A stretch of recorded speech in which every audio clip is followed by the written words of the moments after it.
blink under it and kill it. Oh, dude, Jason did drop some stalkers or god stalkers into Evo Kudoku's base, and they're just wreaking havoc. Oh, almost took out the pylon. Took out a pylon, powered down the cybernetics and 3 gateways. That's a huge loss for Evo Kudoku. He's gonna be so hindered by that for just a little bit. And these 3 zealots are still in the main. Kudoku's forced to move back. Meanwhile, Jason is pushing out with all his units. This may be a victory for Jason. Yeah, Jason is definitely in great shape right now. Taking a look here real quick at the workers kill tab. He's actually killed 7, and he's got a fairly intimidating force. And the Blink Stalkers do blink over the force field, and they are going to come in and start working their way through this army of Kudoku. And I don't know if Kudoku is going to be able to stop it, and he does give the GG. Well played. Amazing play there by Jason, getting those zealots in. I didn't even see it. Yeah. Beautiful. And Jason does take the game, goes up 1-0. Yeah, I mean, I didn't even notice that happen until I just saw, why is it just a stream of, units on the minimap? And I see all of his probes are moving around. I'm like, oh my god, that's crazy. That was absolutely beautiful. That was just amazing.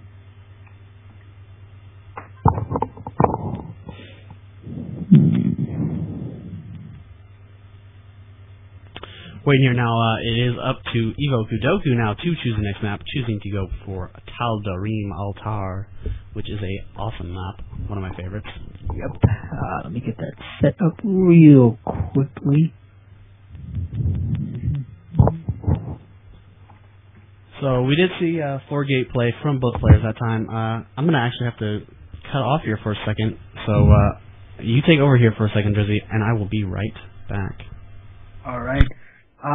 Looks like we will be taking the MLG Tal'Darim Altar. I enjoy the MLG ones because you don't have a close spawn and whatnot. So, this is the same map used on the MLG.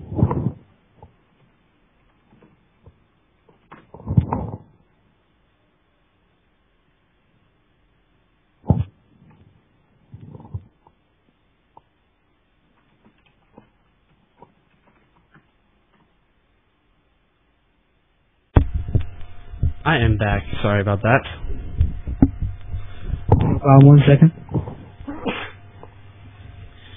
We just see one of the players asking what's different about the MLG maps, and of course what is different about MLG maps is that you cannot spawn in close positions, and also there is usually on maps with a ramp there is a spawning depot spawned at the bottom of the ramp in order to prevent any kind of wall off.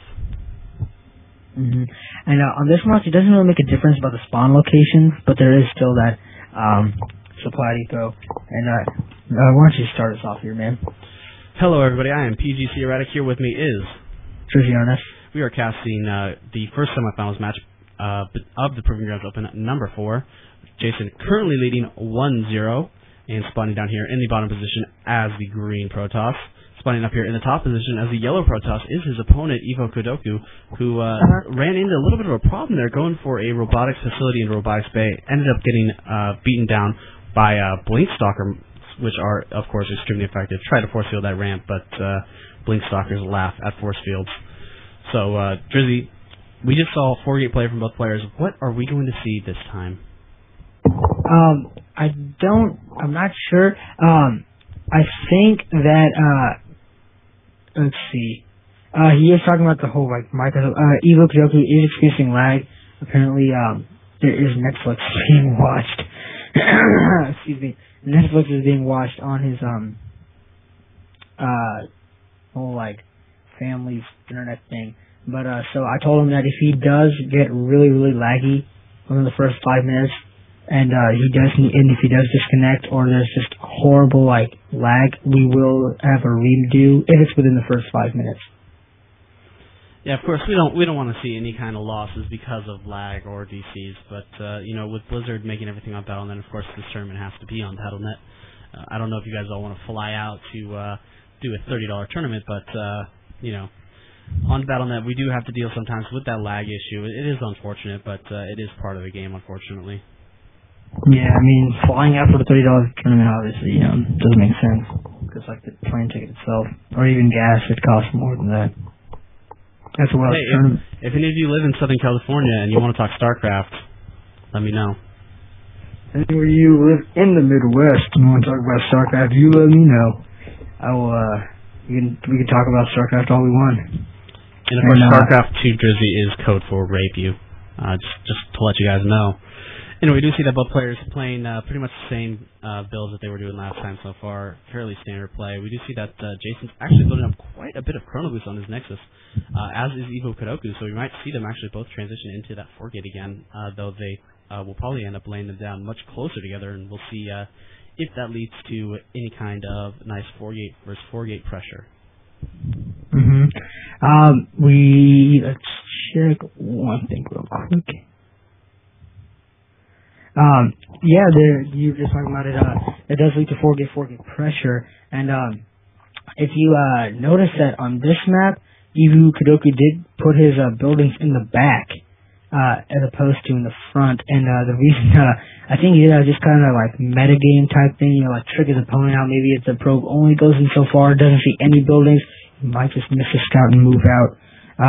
We do see the result from Evo Kudoku switching around for a proxy pylon. There is a probe of Jason's in Evo's base. There is a probe from Evo in this little corner here next to or close to Jason's base. So we're curious to see what's going to go down there. Oh man, I love this. This probe here from Jason is just chilling over here, and he's going to easily be able to lay down the proxy pylon.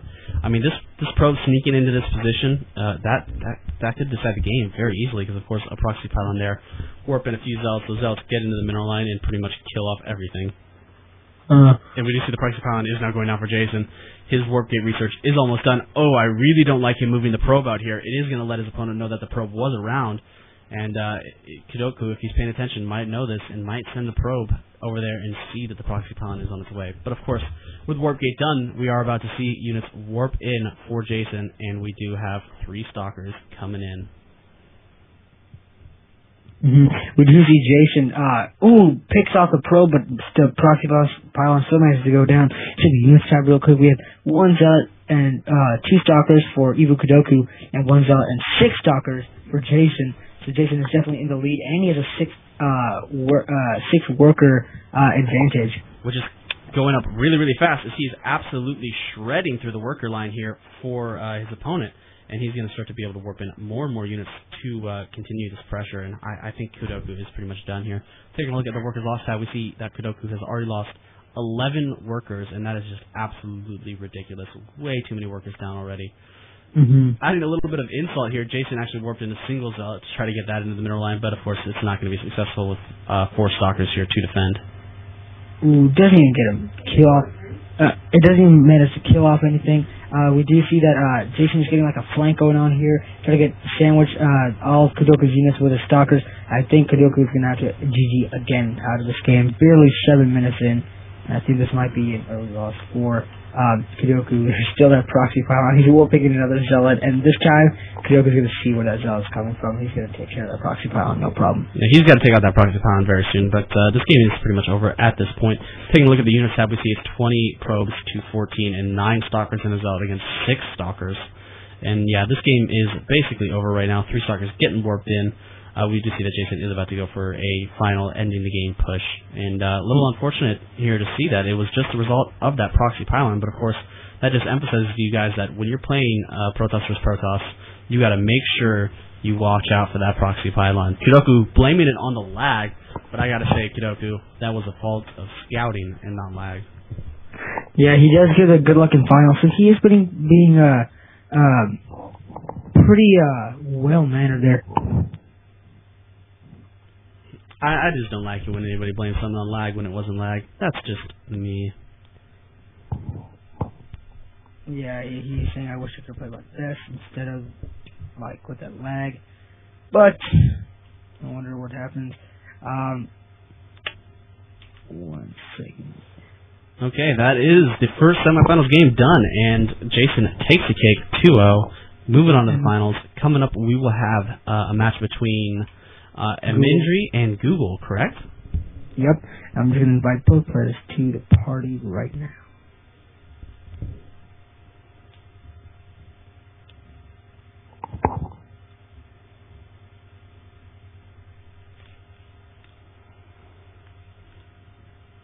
There was talk while we wait for them to veto maps and choose, there was talk in the PG Network channel about an interview with the winner of the tournament. I don't know if we're going to do that. Do you think we should? I think that'd be pretty cool. We could do that. Talk to them. They could tell us what they plan to buy with their $21.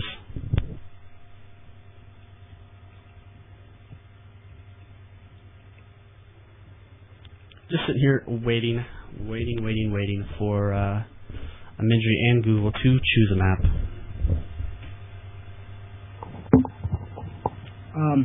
Yeah, we're just waiting here, obviously. It has been pretty interesting here, seeing all these Protoss vs. Protoss games. We've seen 4 gates, we've seen DTs, we've seen all kinds of stuff. It's been very fun and very interesting. A little unfortunate, I'm sorry, that we haven't even seen a Zerg player play at all on this stream. I apologize for that. It's not my fault that Protoss players are better than Zerg players. But, it's just the way the world works. Watch what you're saying there, man.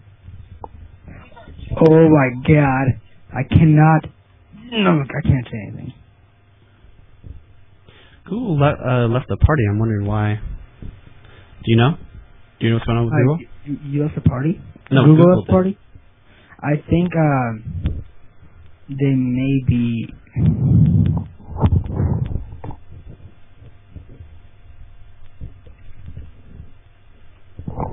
don't know what he's doing. Oh, I think he left them so you could see them. Things. Yeah, they've probably left to see the maps. Yeah, they can leave the party to go see the maps. That is, of course, perfectly fine. Dude, that's crazy! Oh my gosh. Oh my goodness gracious. I certainly hope you're not talking about MLG Anaheim. I'm not gonna give away anything, but it's just crazy. Good. Don't give away anything. I love my viewers, and I don't want them to get any results spoiled, because, of course, MLG Anaheim's going to have some sick play. I would watch it. Oh, my. Whoa.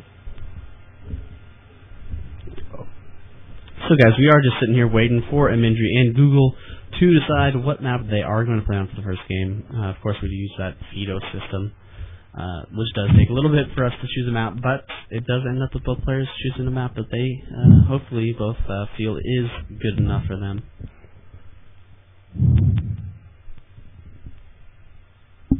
Google has reminded me that they chose an MLG Shakira's Plateau as the first map. I love me some MLG Shakira's Plateau. Yeah, who doesn't? Of course, I love playing Protoss vs. Zerg on that map. Forge, fast, expand, laugh at them. That's always fun. Yeah, there's going to be another PvP. I'm just sick and tired of it, but hey, it's our job. We got to do it. Yeah, it's Protoss' job to win and kick ass. So, a little bit of domination of Protoss in this tournament. I don't know what the actual statistics were in terms of how many people came on as Protoss and how many Zergs and Terrans signed up, but Protoss definitely showing that they are super ballers here. Looks like we had actually a lot of Zerg and Terrans as well. It just seemed that Protoss seemed to play better in this tournament. It's not really that we had a lot more of them. So yeah, do you want to start this or should I? I shall. Ladies and gentlemen, I am PG Sierra. Casting with me is Jersey RF.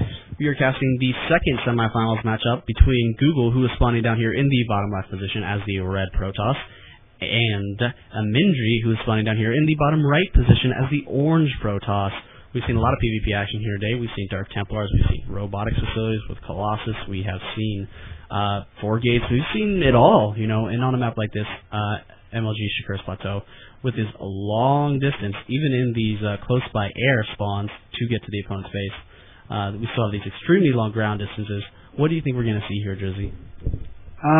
Well, with the extremely long ground distances, as you were saying, but we do have that close-by air, sort of. It's kind of the same thing in, Shatter Temple, where you were talking about it, and we were just, drops, maybe, and definitely some proxy pylon play, perhaps, because the bases are pretty big, and there's a lot of places for proxy pylons. So, hopefully we might see some more variety of